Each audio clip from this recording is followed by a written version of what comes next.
Felipe Vani Lousada, a nossa irmã Jane Mara, convidamos para que possam se aproximar, ficarem aqui mais próximos de mim. Eu convido o Felipe, a Jane e a Daniela para que possam ficar mais próximos aqui.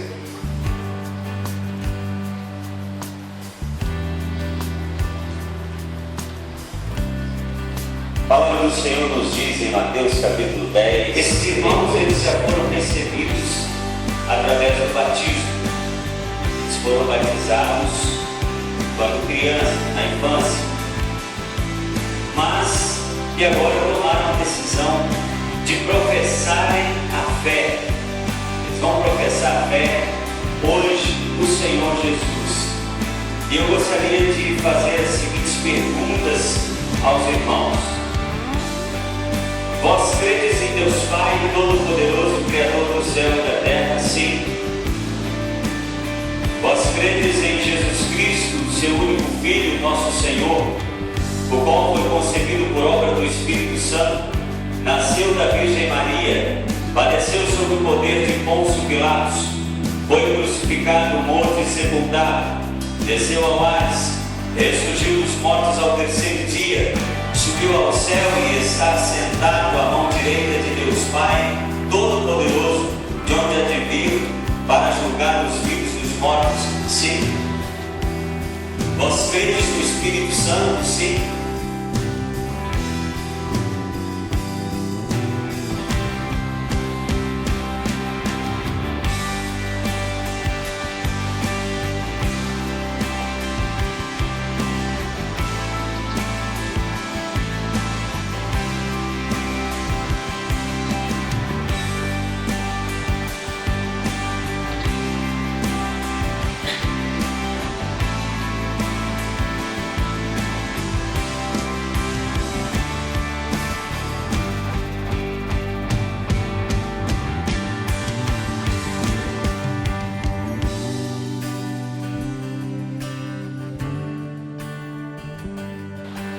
Convido os demais irmãos a se aproximarem aqui. Também nós, neste momento, os irmãos que tomaram a decisão de fazerem a pública profissão de fé e também, diante da igreja, testemunharem da fé que eles têm no Senhor e também serem recebidos através do batismo. O batismo, ele é um selo. O batismo confirma que de fato nós pertencemos à família do Senhor Jesus, à família da fé, à igreja do Senhor Jesus, o corpo de Cristo. Por isso nós vamos fazer essas perguntas e gostaríamos que os irmãos respondessem audivelmente. Vós credes em Deus Pai Todo-Poderoso, Criador do céu e da terra? Sim. Vós credes em Jesus Cristo, seu único Filho, nosso Senhor, o qual foi concebido por obra do Espírito Santo, nasceu da Virgem Maria, padeceu sob o poder de Pôncio Pilatos, foi crucificado, morto e sepultado, desceu ao Hades, ressurgiu dos mortos ao terceiro dia, subiu ao céu e está sentado à mão direita de Deus Pai Todo-Poderoso, de onde há de vir para julgar os vivos e os mortos? Sim. Vós credes no Espírito Santo? Sim. Vós credes na Santa Igreja Universal? Sim. Vós credes na comunhão dos santos, na remissão dos pecados, na ressurreição do corpo e na vida eterna? Sim. Diante desta profissão de fé que vocês acabaram de fazer diante de Deus, diante da igreja, vocês serão recebidos agora através do batismo.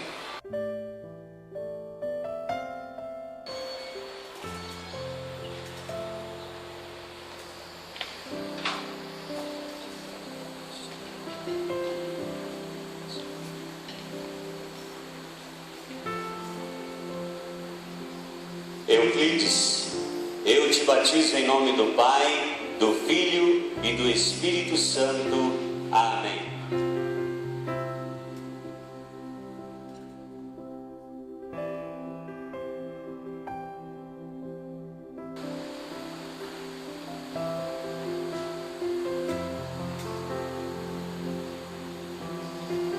Emanuele, eu te batizo em nome do Pai, do Filho e do Espírito Santo. Amém.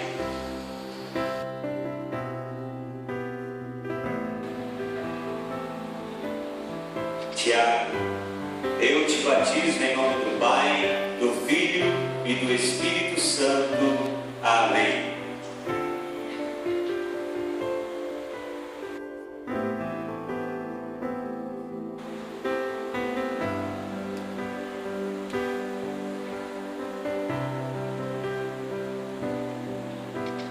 Jeane, eu te batizo em nome do Pai, do Filho e do Espírito Santo. Amém.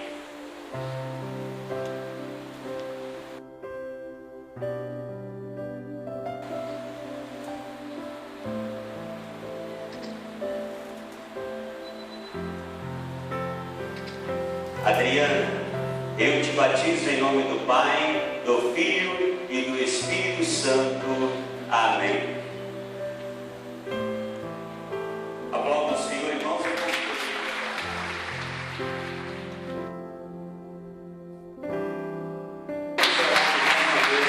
Ao Senhor, louvando a Deus por este momento.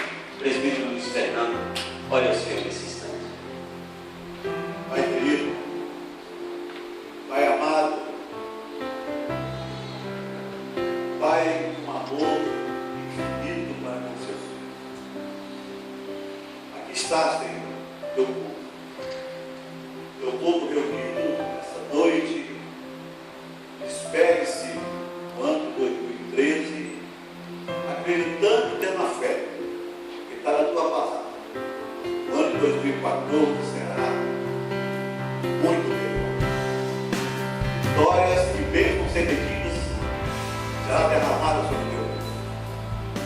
E agora, Senhor, de uma forma especial, onde nós estamos em conversa contigo, uma conversa de filho, uma conversa de servo, uma conversa de amigo, uma conversa livre, toda ansiedade, toda timidez, porque tu és o Deus que dá sabedoria aos seus filhos. Por isso estamos alegres, Senhor, em estar aqui na tua casa. E agora, Senhor, de uma forma especial, onde os céus estão em festa. O Senhor Jesus está alegre, porque está aqui neste momento, Senhor. O reino de Deus está recebendo novos membros, pessoas dispostas com a mentalidade de jovem para buscar força e tocar a grande empreitada, é levar a palavra de Deus todos os confins da terra. Dê, Senhor, esse grupo de jovens, esses novos irmãos que acabam de ser recebidos, dê sabedoria, Senhor, para que eles possam discernir o que é certo e o que é errado na vida deles. Dá sabedoria, Senhor, para que eles possam buscar as respostas necessárias para resolver todos os problemas cotidianos da vida deles. Faça cair por terra, Senhor, que veio em ti, que o crescimento espiritual deles faça cair por terra todo investido do inimigo, Senhor. Não atrapalhe o crescimento deles na vida espiritual, também na sua vida secular, Senhor. Conhece o coração de cada um de nós. Vem em toda a necessidade. Preencha o Senhor para todas as necessidades, para que eles possam realmente ser completos. Completo na vida familiar, completo na vida profissional, completo na vida espiritual, onde eles fazem parte agora dessa grande congregação. Queremos dizer que essa igreja, Senhor, está em festa, está feliz. Essa igreja completa 50 anos, mais de 50 membros, e tornou-se filho dessa igreja. Filho do Senhor Jesus, porque essa igreja é do Senhor Jesus. Em nome de Jesus, Senhor, derrama o seu amor sobre eles, derrama o seu amor sobre a tua igreja, derrama o seu amor sobre a sua família da fé. Em nome de Jesus, nós glorificamos e agradecemos. Amém.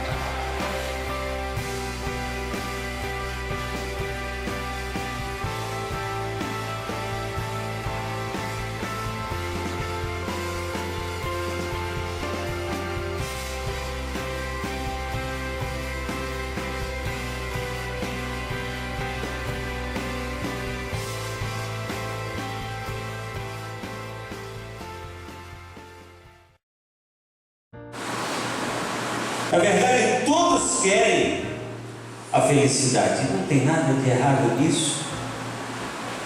A Bíblia nos ensina que a fé transforma o impossível de hoje no milagre de amanhã. Amém, irmãos? Quem crê nisso aí, levanta só. O seu impossível de hoje será o teu milagre de amanhã. Por isso que todos nós fazemos planos, nós temos sonhos, projetos. Todos nós, cada um tem os seus sonhos, os seus projetos. Isso tem a ver com vitória. Mas esse texto que nós podemos tirar daqui, que nos fala que nós podemos pensar em vitória, pensar em uma vida feliz, uma vida abençoada. Para que isso aconteça, primeiramente, você precisa ser aprovado por Deus. Aprovado por Deus. Versículo 1 diz: passado algum tempo, Deus pôs Abraão à prova, dizendo: Abraão, e ele respondeu: eis-me aqui. Para ser abençoado, você precisa ser aprovado. E para ser aprovado, nós precisamos ser provados. Geralmente nós queremos a aprovação, mas a prova não.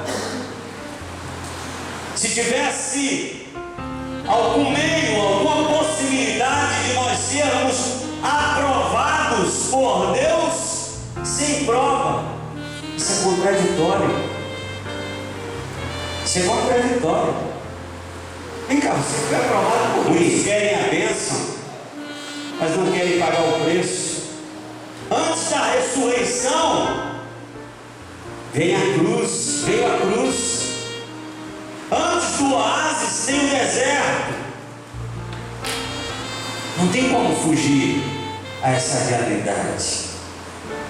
O nosso país vive uma ilusão crônica do sucesso sem esforço. Já foi, já passou. Quem jogou 200 milhões. Alguém ou vários ganharam. Eu não sei porque eu estou falando isso aqui. Aqui ninguém jogou, porque não estaria.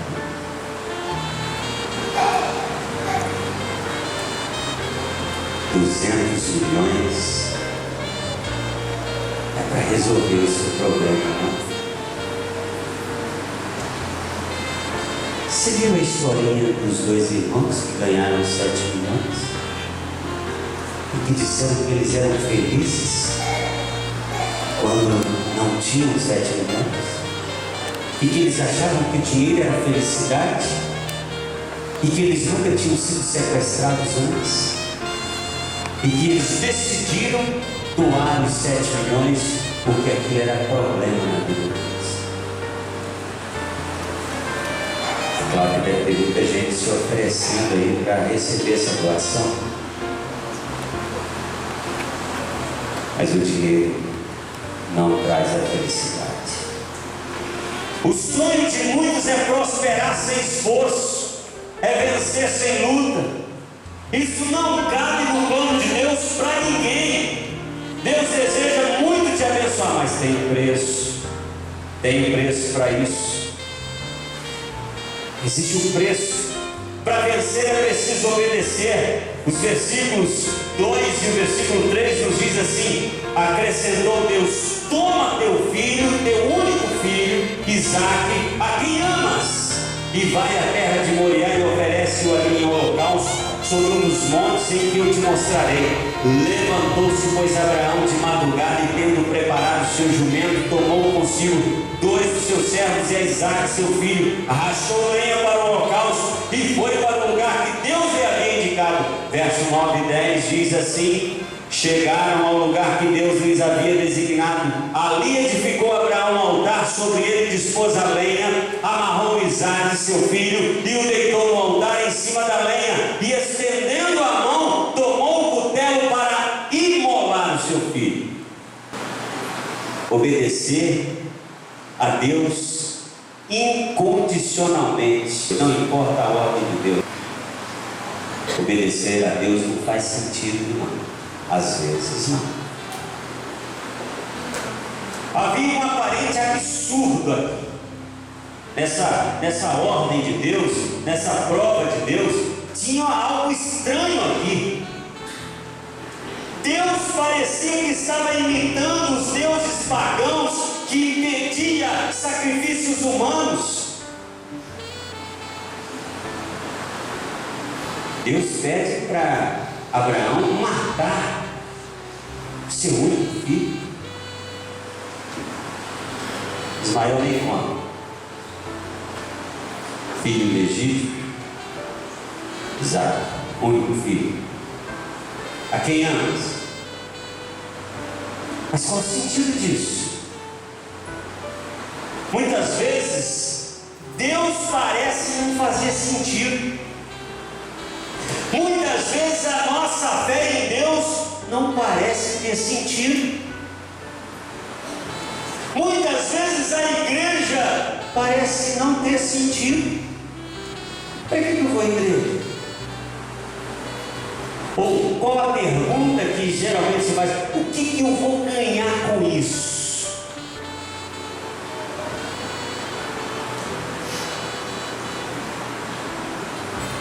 A princípio, quando lemos aqui, nós entendemos e pensamos que Deus está pedindo para matar Isaac mesmo.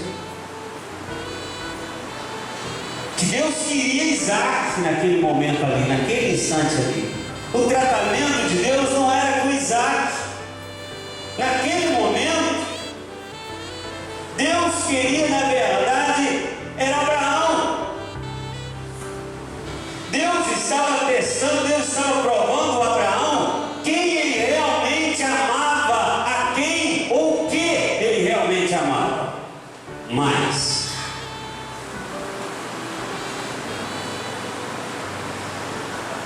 às vezes a gente acha as ordens de Deus difíceis demais, estranhas demais. Às vezes queremos entender o que Deus está pedindo para a gente.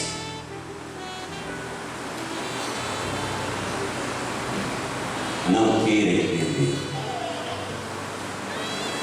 Quando acontece alguma coisa estranha assim, como o que aconteceu, e tem muita gente ainda sofrendo as consequências das enchentes, aparecem tantos mestres nessa hora, dando lições, sermões, dizendo para a pessoa que perdeu tudo, dizendo para ela assim: olha só, eu vou dizer para você, não pergunte a Deus por quê, pergunte a Deus para quê. Isso resolve. Isso resolve. Pergunta por quê? Para quê?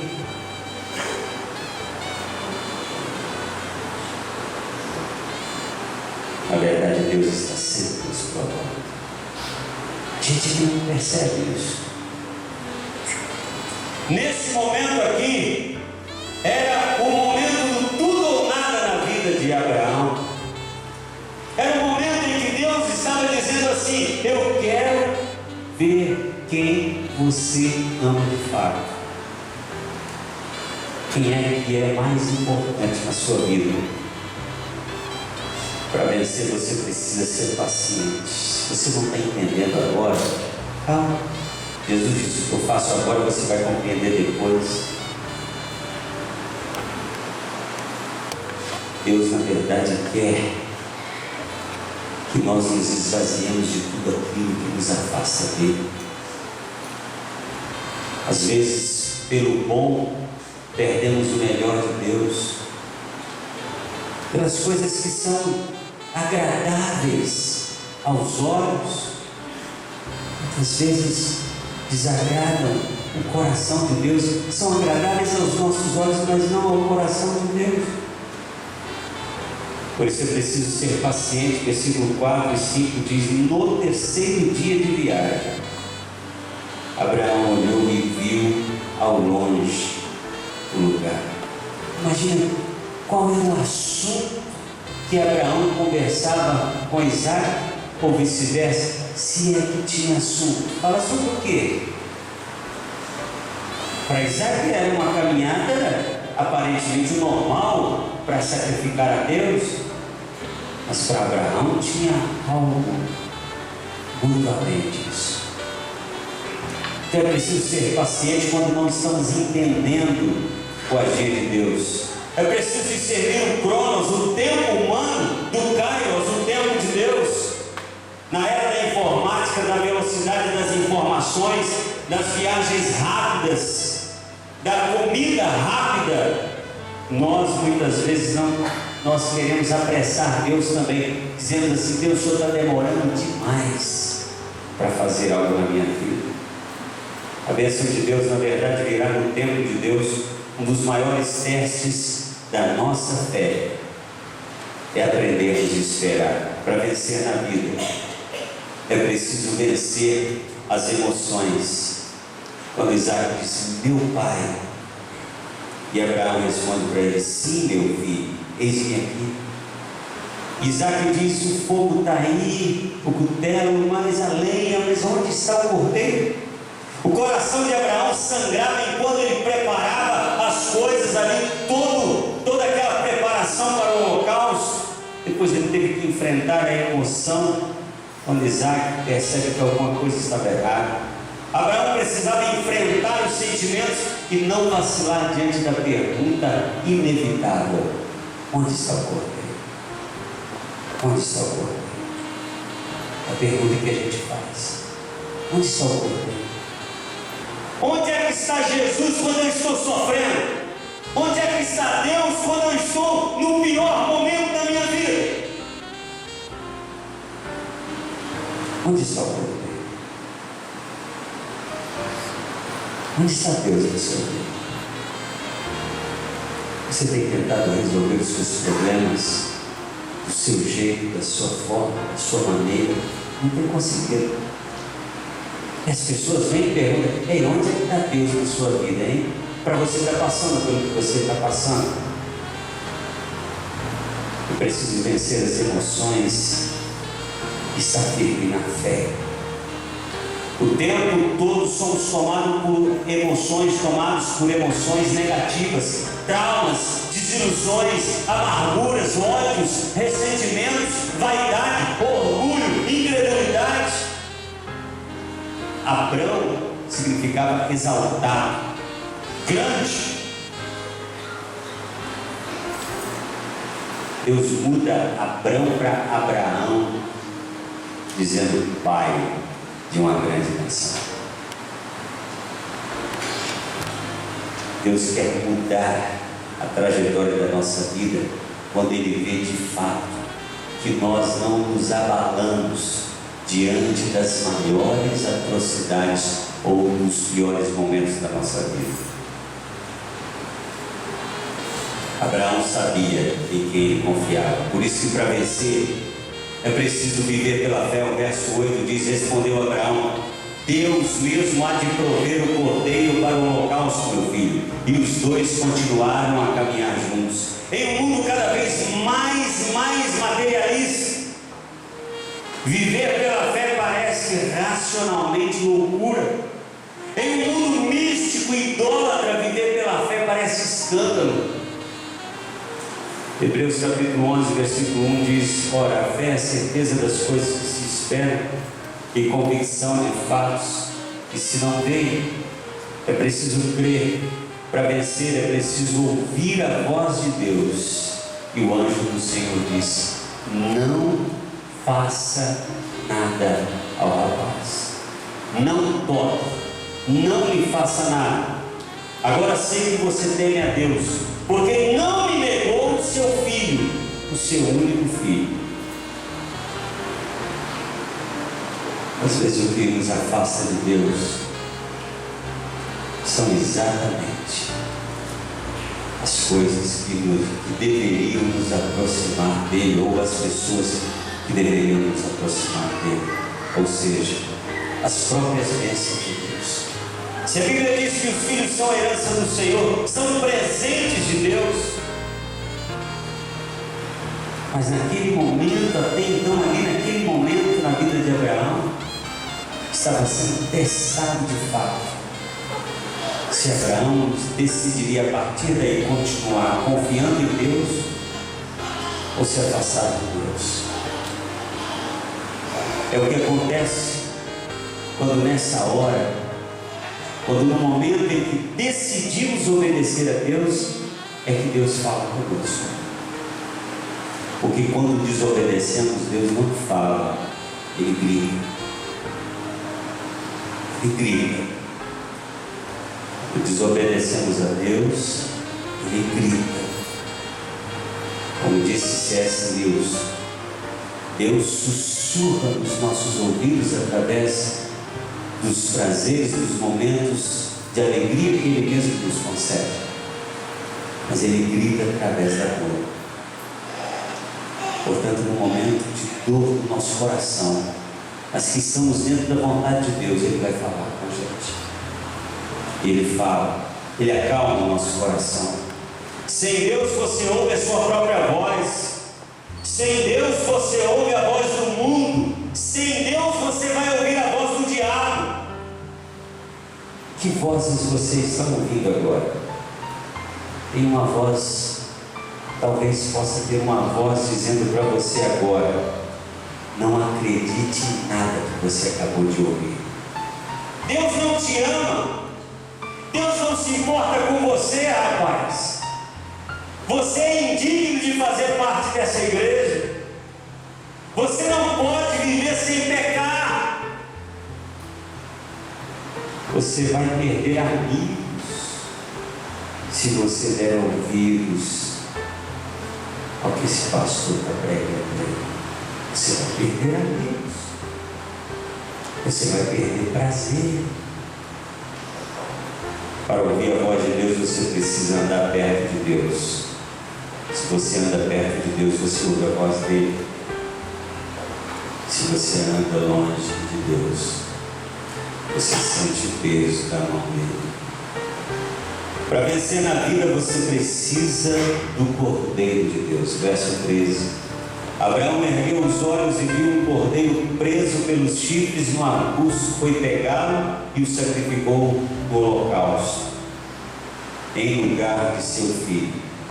Deus instituiu uma lei. O pecado somente pode ser expiado pelo derramamento de sangue. Para mudar a história, a nossa história, Jesus mudou a história da humanidade. Ele deixou o esplendor da glória dele, que ele tinha no céu, e veio a este mundo. O Cordeiro que Deus proveu é o Senhor Jesus, para nos salvar e para mudar